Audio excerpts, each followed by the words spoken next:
श्री गणेशाय नमः।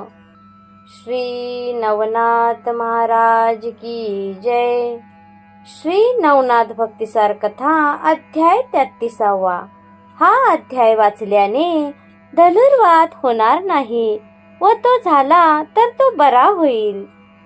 श्री गुरुदेव दत्त अवधूत।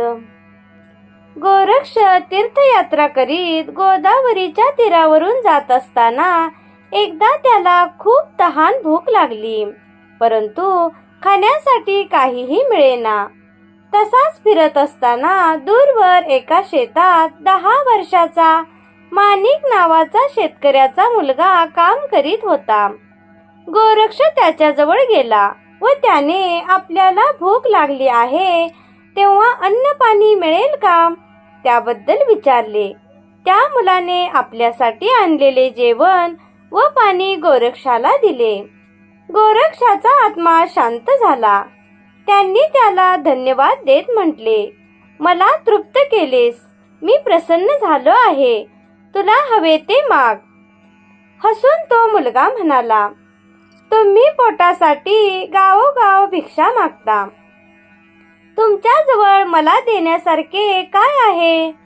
हे उत्तर ऐकून गोरक्षांनी विचार केला, अज्ञानी असल्याने आत्मकल्याणाचे तंत्र अवगत नाही, आपणच याच्यावर कृपा करावी। तो म्हणाला, तुला एक कल्याणाचा मार्ग सांगतो, तुला जे करावेसे वाटेल, ज्याची इच्छा होईल ते करू नकोस। यावर माणिक म्हणाला, एवढेच ना, तुम्ही सांगितल्याप्रमाणे करीन। गोरक्षनाथ समाधानाने तिथून निघून गेले। थोड्या वेळाने सर्व सामान घेऊन माणिक घरी जाण्यासाठी निघाला। तोच त्याला गोरक्षांनी दिलेल्या वचनाची आठवण झाली, जे करायची इच्छा होईल ते काम करायचे नाही। त्याप्रमाणे तो डोक्यावर सामान घेऊन शेतावरील बांधावर तसाच उभा राहिला। हळूहळू त्याचे मन विचारयुक्त झाले। सतत नामस्मरणाशिवाय काहीही घडेना। शरीर एकाच स्थितीत राहिल्याने क्रुश झाले। गोरक्षनाथाला माणिक शेतकऱ्याची काय अवस्था होईल याची कल्पना होती। तो फिरत फिरत बद्रिकाश्रमात गेला। तेथे चौरंगीनाथाला ठेवले होते त्या गुहेजवळ गेला। गुहेवरील शिळा काढून त्याने आत प्रवेश केला। त्याला दिसले की चौरंगीनाथाच्या भोवती वारूळ वाढले होते। त्याने ते फोडले। चौरंगीनाथाच्या डोळ्यात आणि कंठात प्राण होते।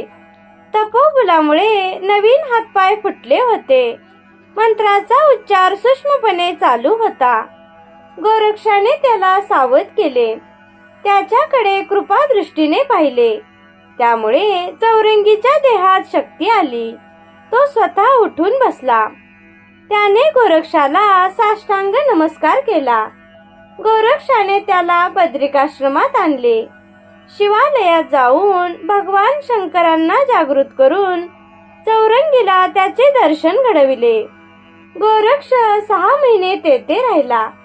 चौरंगीला सर्व शस्त्रास्त्र विद्या इत्यादी त्याप्रमाणे सिद्धी प्राप्त करून दिल्या। सर्व देवतांना संतुष्ट करून त्यांच्याकडून चौरंगीला वरदाने प्राप्त करून दिली। चौरंगीलाच घेऊन पुन्हा गोरक्ष कौंडण्यपूरला गेला। शशांकर राजावर त्याचा राग होता। त्यानेच पूर्वी चौरंगीचे हातपाय तोडून त्याच्यावर अन्याय केला होता। चौरंगीला त्याने राजावर सूड उगविण्याची आज्ञा केली। चौरंगीने वातास्त्राचा प्रयोग करून नगरातील लोकांची फजिती केली। राजाला हे वृत्त कळताच त्याने याचे कारण शोधण्यासाठी गुप्तहेरांना पाठविले। तेव्हा त्यांनी राजाला येऊन सांगितले की पाणवट्याजवळ 2 योगी बसले आहेत। त्यांच्या मुखावर क्रोध दिसतो आहे। बहुधा त्यांनीच ही शिक्षा केली असावी। राजाने विचार केला, मच्छिंद्र व गोरक्ष असावेत, त्यांचा माझ्यावर राग असेल। लवकरच जाऊन त्यांचा यथोचित सत्कार करावा। म्हणून राजा आपल्या लवाजम्यासह त्यांच्या भेटीला गेला। चौरंगी नाथाने भस्म मंत्रून फेकताच सर्व सैनिकासह हत्ती, शिबिका, रथ आकाशात पालापाचोळ्यासारखे उडाले. राजाने हा विध्वंस थांबविण्याची विनंती करताच चौरंगीनाथ पुढे आला. त्याने पित्याला आपली ओळख सांगितली. राजाला फार आनंद झाला. गोरक्षाला त्याने नमस्कार केला. चौरंगीनाथांचा पुनर्जन्म केला म्हणून धन्यवाद दिले. सेवा करण्याची संधी द्या म्हणून राजवाड्यात चलण्याची विनंती केली. चौरंगीने म्हटले, जोपर्यंत माझी सावत्र आई तेथे आहे तोपर्यंत मी राजवाड्यात येणार नाही. तिच्या दुष्टपणामुळे तुम्ही मला भयंकर शिक्षा केली. वास्तविक तिने कपट केले होते. चौरंगीनाथांकडून सत्य घटना कळल्यानंतर शशांकर राजाने भुजावती राणीला राज्याबाहेर हाकलून दिले. चौरंगीसह गोरक्षनाथ तीर्थयात्रा करीत काशीला आले. शिव मंदिरात गेले. तेथे त्यांनी गुरविनीकडून सर्व समजले. भुयारात उतरून त्यांनी मच्छिंद्रांच्या देहाचा शोध घेतला, पण तिथे त्यांचा पत्ता नव्हता. गुरविनीकडून त्याला कळले की राणीने मच्छिंद्राच्या देहाचे तुकडे करून अरण्यात फेकून दिले. मच्छिंद्रांचे शरीर नष्ट होणार नाही, ते सूक्ष्म रूपात कोठेतरी असले पाहिजे. त्याचा त्रिखंडात शोध घेतला पाहिजे असे गोरक्षाला वाटले. त्याने चौरंगीला सांगितले की माझा देह सोडून सूक्ष्म लोकात जाऊन मच्छिंद्रांच्या देहाचा शोध घेतो. तोपर्यंत तू माझ्या देहाचे रक्षण कर, नाहीतर ती दुष्ट राणी माझ्याही देहाची मच्छिंद्रासारखी गत करेल. त्रिखंडात शोध घेत गोरक्ष कैलासावर गेला. तेथे त्याला मच्छिंद्राच्या देहाचे अवशेष दिसले. वीरभद्र व इतर गण त्याचे रक्षण करीत होते. गोरक्ष पुन्हा आपल्या देहात आला. चौरंगीसह गोरक्ष सदेह कैलासावर गेला.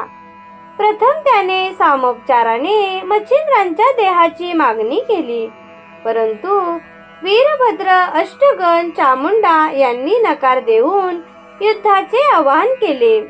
गोरक्षांनी सर्वांना शस्त्रास्त्र विद्येच्या सामर्थ्याने पराभूत केले. मग भगवान विष्णूंनी मच्छिंद्रांचा देह भूमीवर आणला व गोरक्षांच्या स्वाधीन केला. श्री नवनाथ महाराज की जय. अशाच नवनवीन व्हिडिओसाठी माझ्या चॅनेलला नक्की सबस्क्राईब करा. बेल आयकॉनवरही क्लिक करा. धन्यवाद.